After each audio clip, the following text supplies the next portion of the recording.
Hey guys, wInevitable here with another little tutorial. We're on Cursed Hollow again. We're actually going to take a look at this map, a second look. Of course, for those of you not familiar with this map at all, there is a beginner's tutorial that goes over the basics, how the map works, and the basic mechanics, just how to play the map, the structure. Very basic stuff for any beginners out there. Go ahead and check that out. I'll come back to this one. This is a little bit look at the opening phases of the game and talking about the tributes and how to approach the tributes. It's a very unique objective. And before we actually let the map start, just to go over that real quick, there are 6 locations, right? 3 top and 3 bottom, where the tributes will spawn between, the first one's between 2 minutes and 10 seconds and 2 minutes and 50 seconds into the game. It's random. There's a lot of RNG involved with this map, which makes it a little bit, that's like probably the uniqueness here is the RNG. You don't know when things are going to happen and where. Sometimes you can predict it a little bit, but most of the times it's gonna, at least early on, it's gonna keep you on your toes. And we'll talk about predicting things in a minute. And so, of course, there takes 3 objectives, 3 tributes to gather a curse, where the enemy team's cursed for a minute and 10 seconds. Their minions have 1 HP, and their forts and towers and keeps will not shoot.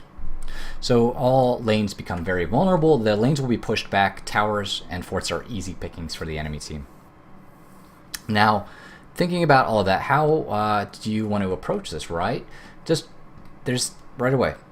Very important thing to recognize is some tributes are meaningful and some are more meaningless. That's one thing out of these that I want to get in. There's 3 big things. That's the one thing. First thing, that some tributes are important, some not so much. Now, I'm not saying, if you just have a tribute fall in your lap, don't pick it up. Like, obviously, yeah, you could pick it up. But you have to think about the big picture. Now, what are the big tributes right off the bat? And now, of course, we're in a... I haven't talked about the game if you guys want to check out the comps here while I'm talking. But think of it. You need 3 tributes for a curse. So obviously the first 2 aren't going to get a curse. They're not going to give any advantage to the enemy team. If they get the first 2 tributes and don't get another one for the entire game, did it really matter that they got those first 2? It didn't give them any advantage at all, right? So I'm not saying that you necessarily want to give up the first 2. Just here you go, guys. I have to have it. Here's a gift, right? Here's tribute, right? Not to put a pun on it, but I just did. So think about that. But if the other team has 2 tributes, well, then you better believe that next tribute is pretty darn important. I mean, you don't want to just give up a curse. There are cases in the game where a curse you actually do want to. I kind of lied. Most of the time, you do not want to give up a curse. Big situations where that's not the case is if you can do if you're ahead and you can do significant damage to the enemy team by giving up a tribute. If you're able, say, a really blatant example is if late in the game this keeps down and you're in the bottom half of the map, the tribute spawns on the top side and that core is open and you have 5 people up and you're ahead by a level or something, or you have a talent advantage, that's a game right there. They go for that, you push in, or maybe the keep's still up. They go for the tribute, you push in, you get a keep. And then they get the curse, but what happens is you've pushed this lane back to their core, 1. 2, they'll have to back to defend their core so you don't take it down. And 3, that gives you time to fall back to the mid and top lanes to defend if you want, or if you don't want to press the advantage. So it's very tricky knowing when a tribute is meaningful and when it's more meaningless. I don't want to say I hate to say meaningless because there's always some meaning to a tribute, but some just don't mean as much as others. And that's a big case. The first 2 that a team gets, not so much. The third one, when they get the curse, is huge. Now, if you have 2 tributes, then if you want to force a curse right then and there, sometimes you don't want to force a curse. We'll talk about that too. But sometimes, we'll talk about that in a sec. But the third tribute there is pretty important if you want the curse and the other team has to fight for it. But at the same time, you could give it up and get a curse later in return for some other objectives. So that's something to think about as we move forward. We'll talk about it more. But meaningful and meaningless tributes, right? Okay, now this is we showed the game names here. Some of these are recognizable. You've got ZPs from Glorious and Soldier from SMG, and I recognize some of the other names from playing against them in the ladder. Pretty high up there. Good players. Now you can see what's the stack here. I don't know if this was a 5-man queue or a solo kind of queue game. You can see it's a 2-1-2 for the red team, and then it's a 2-2-1 starting from the top for the blue team. Interesting way to set up the map. There's no tri-lane here. I think ideally what a lot of players will do is set 3 in a lane, particularly maybe bottom lane or top lane. You put 3 in that lane and you push it really hard because you want to get the XP from these towers early on to give you an advantage. But you have to have at least one person in a lane. That is important. In this case, right, there's still one guy here and there's one guy here. Always need a guy in a lane for that XP. 531 XP per minion wave, right? That's more than a kill at this level. Now, these guys are playing, they're going to go back and forth, and we don't necessarily need to talk about the comps. Stitches, of course, is great against a hammer. You've got 2 Brightwings squaring off. Brightwings have great sustain.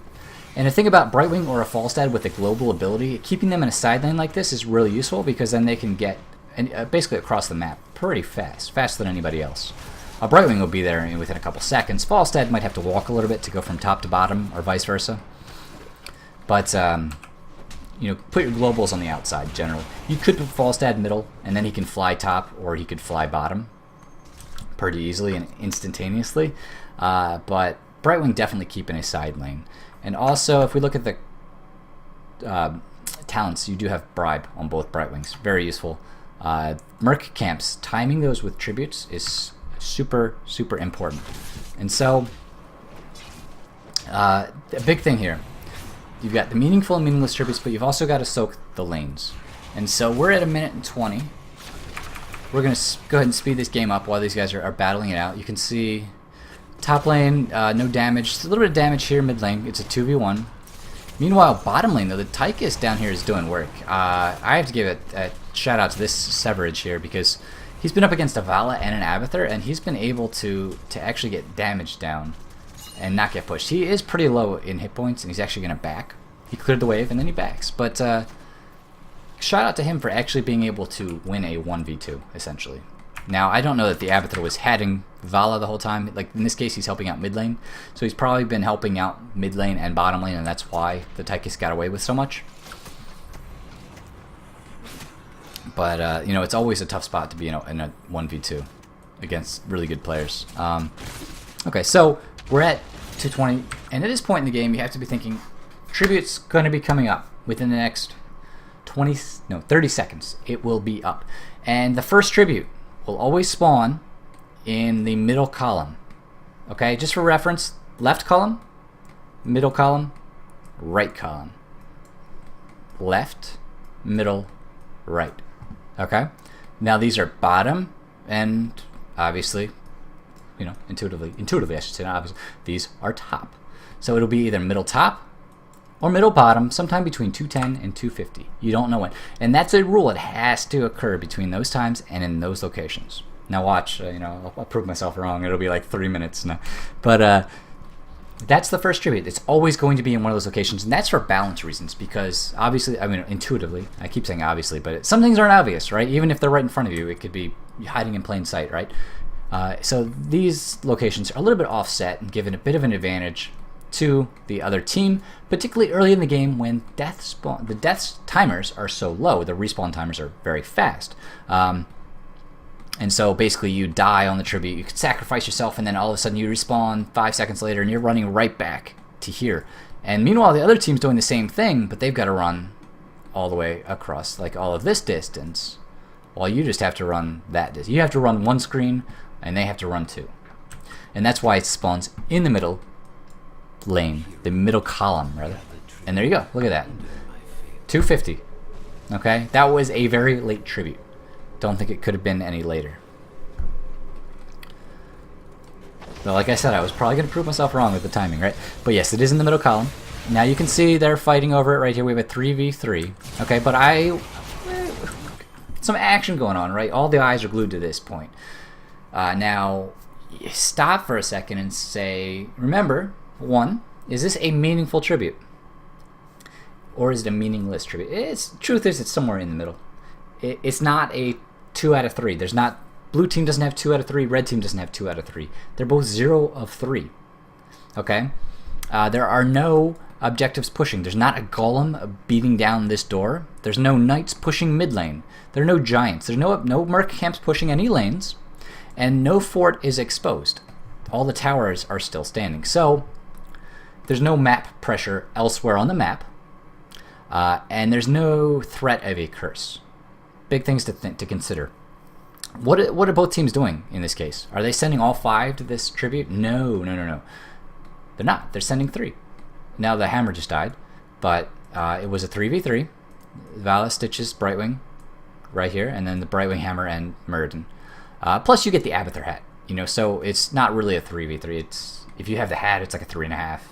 Because you get the damage of an Abathur hat, a little bit of shields, but not a full body. And so you have to look at the Abby hats. Like right now, they're both symbioted. You can tell the Abathur is symbioted somebody. So if we go down here, we slow back down to normal speed. Zoom in. You can see the hats are right here. So it's essentially a 3.5. 4v4. We'll call it a 4v4. But at the same time, Abathur can soak 2 places at once, and so right now, ZPs is at an advantage here. Even though his towers are getting beat down, but ZPs is actually able to soak. You can see that little XP right there. He got that minion XP as it died because he is so close. Rith, I think it's Rith or is it Rith? Rith, Darkbane, we'll just call him Darkbane here, is unfortunately at the opposite side of the lane and does not, if these minions die at this far away, unless his Locust gets a last hit, he will not get XP. And that's one of the unique things about Abathur. And also one of the great things on this map is you can soak 2 lanes with him, and you can also soak a lane and help fight at a tribute. And so ideally what you would have here is you'd have Abathur kind of soaking this lane. Like Abathur would sit in one of these bushes because there's nobody here. He would burrow top. Well, in this case the tribute stop. So you'd want to burrow bottom and go into this bush or this bush, and then you could soak the wave. Now in this case the blue Abathur would sit right here and he'd be able to soak this wave. And then he could symbiote this wave and get the XP as these minions die. That's unique to Abathur. But you can actually soak 2 waves, or you can just soak 1 wave and help at the tribute, as ZPs is doing right here. He's soaking mid lane and he's helping at the tribute. Darkbane is trying to soak mid, in a sense. I don't know, he's not really trying. He's placed in mid lane, but he's only helping at the tribute. He's not actually getting XP right now. And so that's a big advantage for red team. He is getting, unfortunately, with his presence in mid lane, they are about to get some towers. But think about it. They're essentially soaking mid lane, and you've got the Vala Tychus down here in bottom lane, and that's the big point here. Getting away from Abathur, we talked about him a bit too much, because he's unique. But in this case, they had 1 bottom on each side, then they had 1 mid on each side. Now, like I said, there was only 1 team soaking mid lane, but the towers are getting pushed. So it's not too bad. You're getting nice damage here. That tower's at half health. And it turns into a 3v3, or in this case with Abathur, a 4v4 on the tribute. You don't abandon it. And the thing is here, I think ideally the way to approach the early game with tributes, the meta, I think like the appropriate meta, there's obviously there's anti-metas and things like that. But ideally what you do is you soak 3 lanes and you send 2 to the tribute to delay.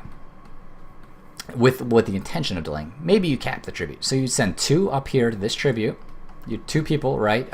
If we look at the red team comp, what I would do is I'd have the Abathur soak 1 lane, and then I don't know that I would definitely send the Brightwing. Now the Brightwing can Z in at any point. The Vala is good because she has the range to delay. The Muradin has the stun and the dwarf hop, so he's not bad at delaying the hammer. So you send 2 of them, 2 people to the tribute that have ranged abilities that can delay the channel. So if the enemy team is channeling the tribute, you can knock them out of it. And then you can soak 3 lanes. You could have somebody soak top, somebody soak mid, whomever it is, and then somebody soak bottom. And you look at what the enemy team is doing. Did they send 5 people? If they abandon top lane, mid lane, and bottom lane, then all you have to do is delay a couple times. Just get off a couple delays. You don't have to get the tribute. You just delay, because it's not a meaningful tribute. It's not a 2 out of 3. It's not a curse. you can delay and actually get a full wave of XP, which is, like I said, 531 points right there. And they get a tribute, which at the moment doesn't do anything for them. So that's definitely, I think the appropriate way to play this. It's up, there's more than one way to play it depending on your team comp too, and how you want to win. If you have a very early game, a very strong early game, it might be more wise to fight for the tributes rather than abandoning them. The other thing too is the near lane can help out. In this case, that's kind of what happened. Though you had the Abathur dig mid to soak, right? And then the Muradin, who was mid, ends up going top to fight for the tribute, and you have the Brightwing and you have Hammer, who was already top. So you had 3 top, and the near lane, whoever was near lane, it was 2 people in this case, but they can help out the tribute. So if the tribute spawned bottom lane could come up here and assist. If it's here, mid lane can actually drop down. It's pretty small distance, this travel distance here. So mid lane, the near lane can then come and help. So you send 2 people with the intention of delaying and maybe capping it. You see what the enemy team does. If they're doing the same thing and they only send 2 people plus maybe the near lane, whichever lane is closest to the tribute, then you can counter that and say, all right, either we'll just fight them 2v2, 3v. In this case, it was a 3v3 plus the Abathur hat, or you could actually then send your near lane. Now, with the tribute being top, it would have been very hard for the Vala and the Tychus to get there in time.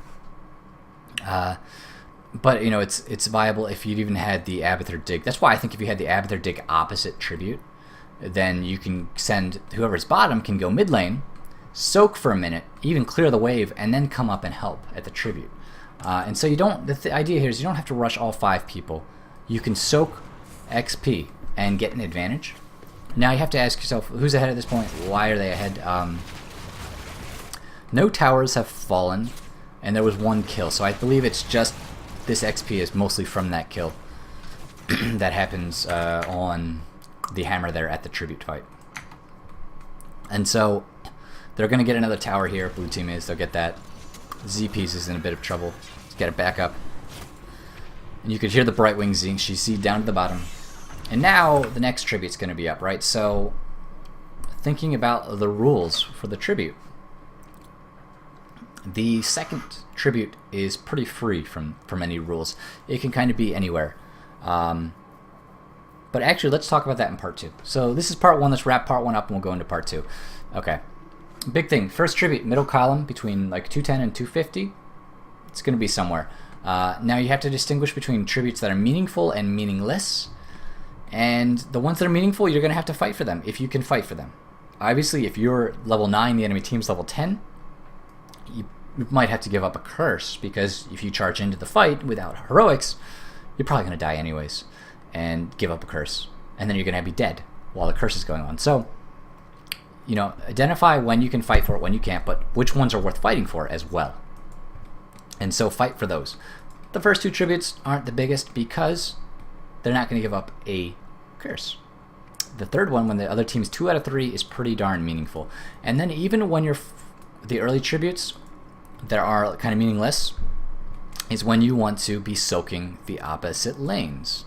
In this case, the tribute was top.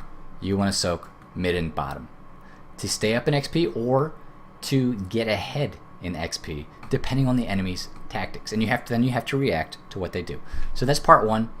Thinking about which ones are meaningful, which ones are meaningless, how to soak lanes, and all of that good stuff. So we're going to just cut this, go to a part 2, and kind of talk about what to do with the next tributes moving forward.